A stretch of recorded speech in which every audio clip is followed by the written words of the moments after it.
sua exposição. Bom dia a todos. Quero agradecer à comissão, na pessoa do senador Fernando Collor, a possibilidade de virmos colocar aqui. Eu sou da Proteste, uma associação que hoje tem 280 mil associados espalhados por todo o país e que acompanhamos o setor de telecomunicações já há muitos anos.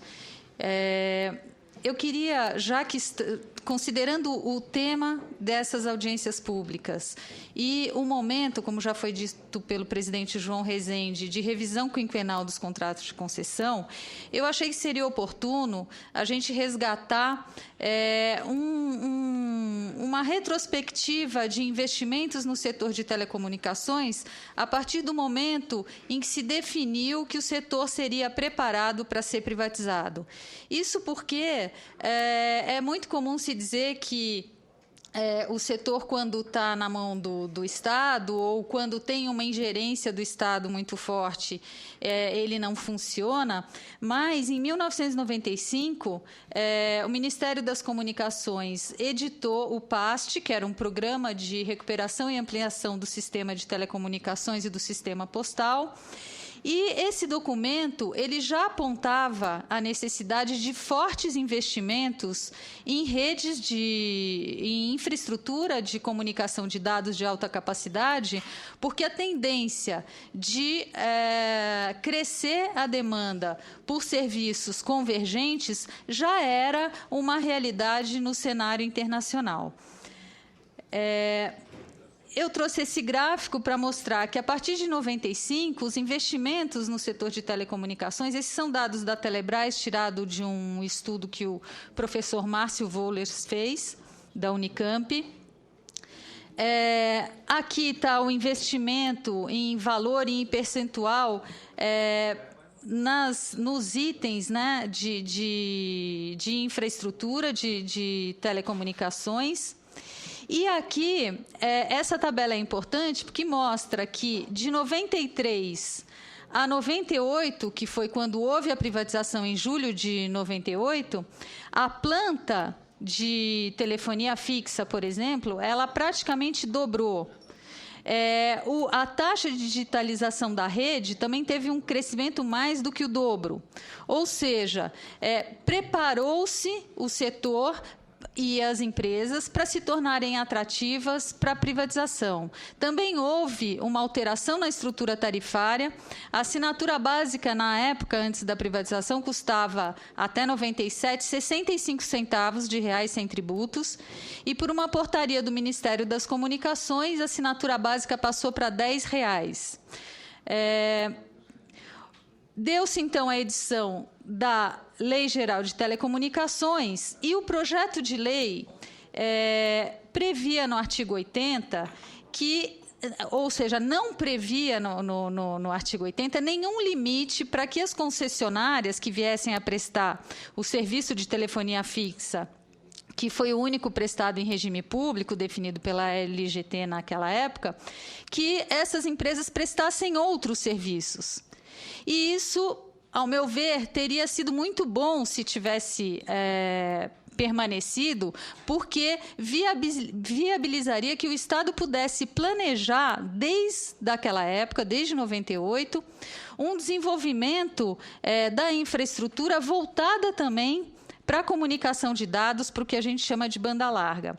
Entretanto, houve debates no parlamento e decidiu-se que, e foi assim que ficou, né, o artigo 86 da Lei Geral de Telecomunicações até o final de 2011, quando a Lei de Televisão a Cabo alterou e tirou essa limitação, mas até 2011 as concessionárias só podiam prestar o serviço de telefonia fixa.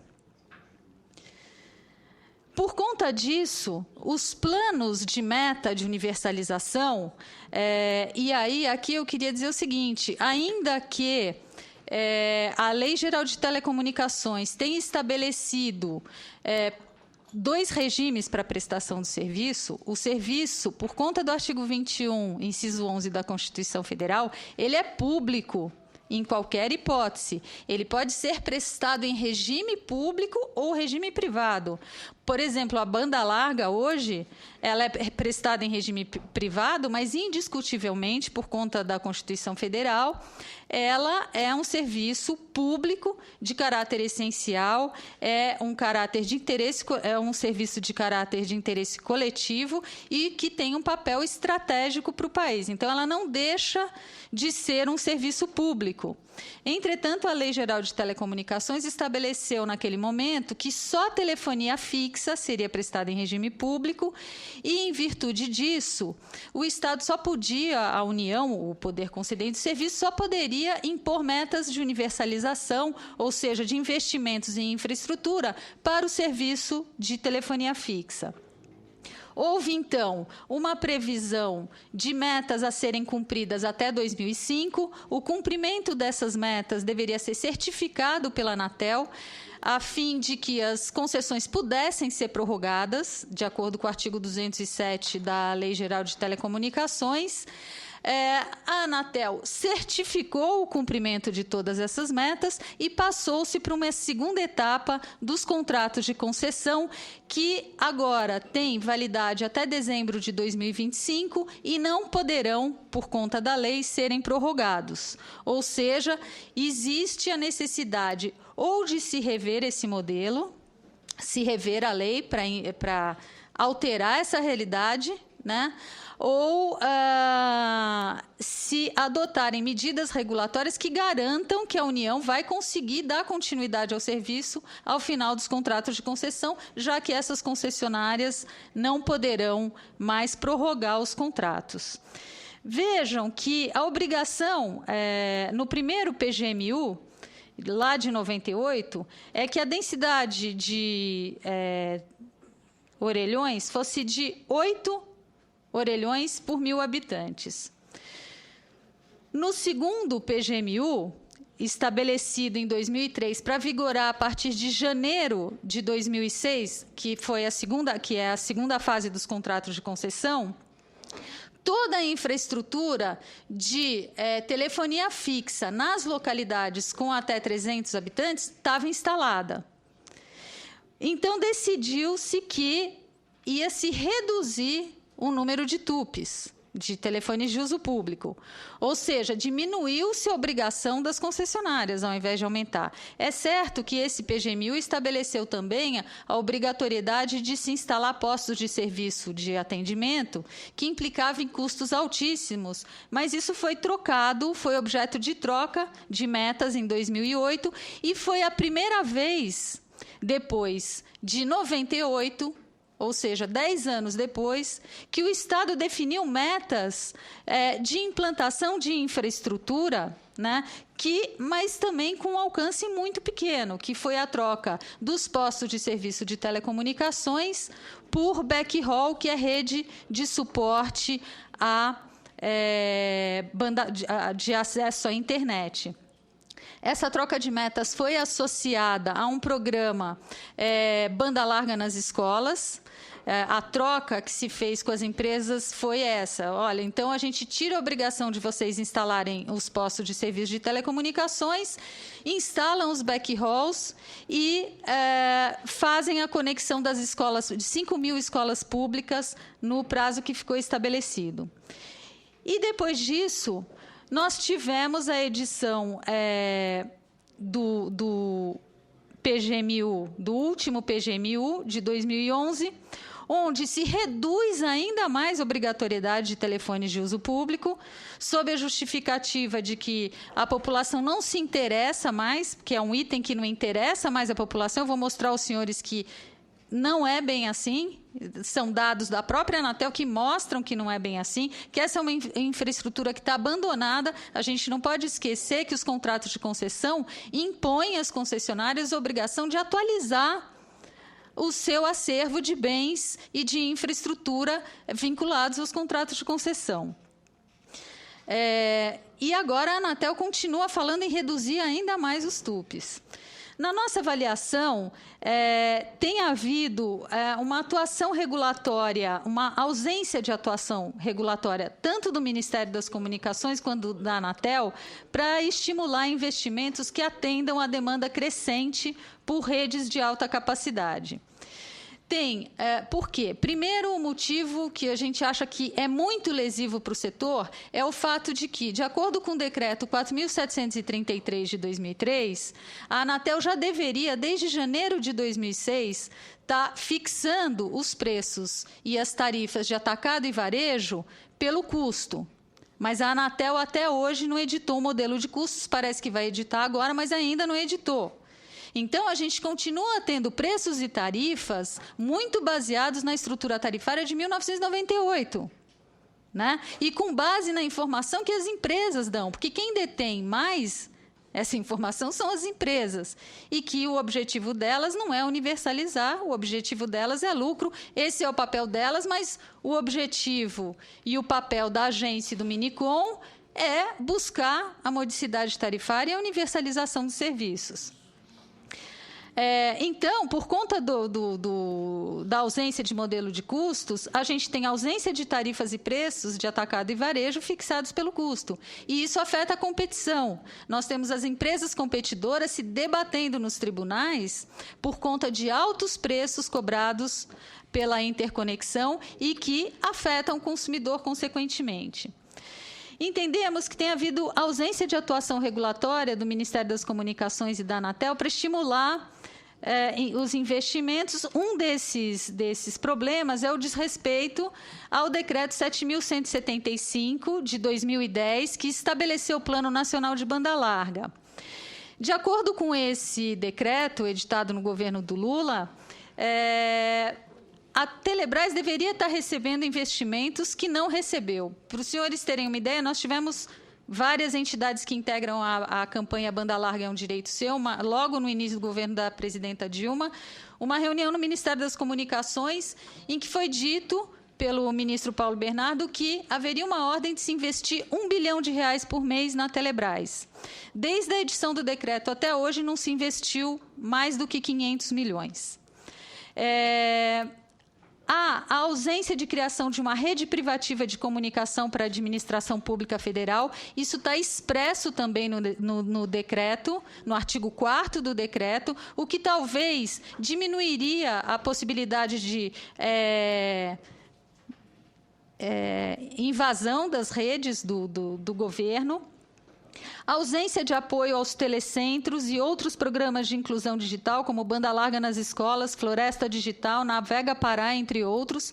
Eu estive agora, no mês passado, no 3º Fórum da Internet no Brasil, organizado pelo Comitê Gestor da Internet, e estavam lá muitos representantes de vários estados e escolas públicas reclamando que esses programas estão abandonados.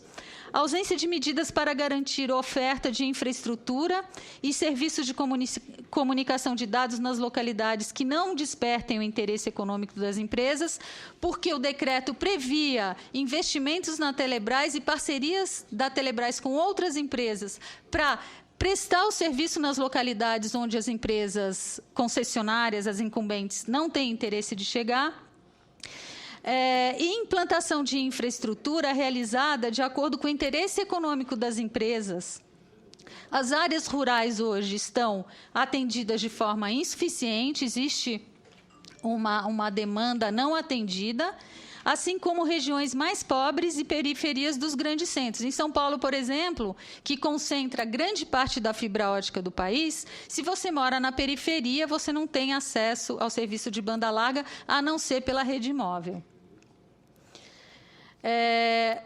Entendemos que a Anatel e o Ministério das Comunicações têm atuado de modo a desestimular novos investimentos, e uma prova disso são os termos de compromisso que foram assinados em 2011, que permitem que as empresas prestem o serviço em 1 megabit por segundo de velocidade, e se o consumidor gasta o limite de dados, da franquia de dados desses planos, a empresa pode reduzir a velocidade do provimento para menos de 100 megabits por segundo, não existe limite. E a Anatel confirmou isso quando alterou agora a resolução do SCM e tirou a limitação, ou seja, criou-se uma discriminação para os consumidores mais pobres que contratam esses planos, que não se beneficiam dos regulamentos de qualidade definidos pela própria Anatel. Então, as empresas não têm estímulo para investir, porque se elas podem reduzir a velocidade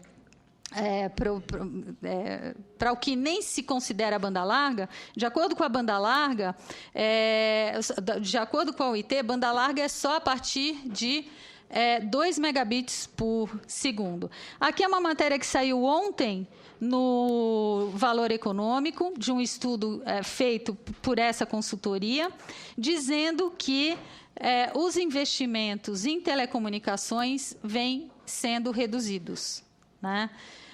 Então, a gente acha que, num momento onde existe uma demanda por infraestrutura, deveria estar crescendo o investimento e não diminuindo. Esse é um gráfico que foi publicado esse fim de semana pela Folha de São Paulo, que mostra, sobre a Oi, que mostra, a linha vermelha é o nível, aponta o patrimônio da Oi, caindo a partir de março de 2012, e a curva de investimento praticamente estacionada. E a justificativa da Oi para se desfazer de bens reversíveis é que precisa fazer novos investimentos, porque o equipamento anterior estava obsoleto, mas o investimento é baixíssimo. O acervo da concessão está se perdendo de uma forma assustadora e o nível de dívida da empresa está lá em 31,91 bilhões de reais. Eu, como estou com pouco tempo, vou passar aqui, mas são matérias que mostram que a nossa infraestrutura não está sendo suficiente. O país chegou ao 4G, mas 70% dos acessos ainda são na rede 2G, porque a rede 3G não funciona. O próprio ministro Paulo Bernardo, quando esteve aqui a semana passada, reconheceu a falta de infraestrutura, a carência de infraestrutura, e queria dizer que, na nossa opinião, o caminho se cumprir o que está expresso no artigo 65, parágrafo 1º da LGT, que determina que não serão deixadas à exploração apenas em regime privado as modalidades de serviço de interesse coletivo que, sendo essenciais, estejam sujeitas a deveres de universalização. A gente entende que hoje existe um dinheiro, recursos enormes do FUST represados que poderiam ser utilizados no investimento de infraestrutura, caso o Ministério das Comunicações e o Poder Executivo incluísse a banda larga ou a infraestrutura de banda larga no regime público. A gente acha que hoje o serviço e infraestrutura devem ser regulados em camadas distintas. A campanha Banda Larga é um direito seu tem uma proposta já entregue ao ministro das Comunicações e entendemos que, ainda que o serviço possa ser prestado em regime privado, que a infraestrutura implantada com dinheiro do FUST e com recursos dos bens reversíveis, estimados pela Anatel em 108 bilhões no último relatório que editou agora, poderiam ser investidos em infraestrutura pública.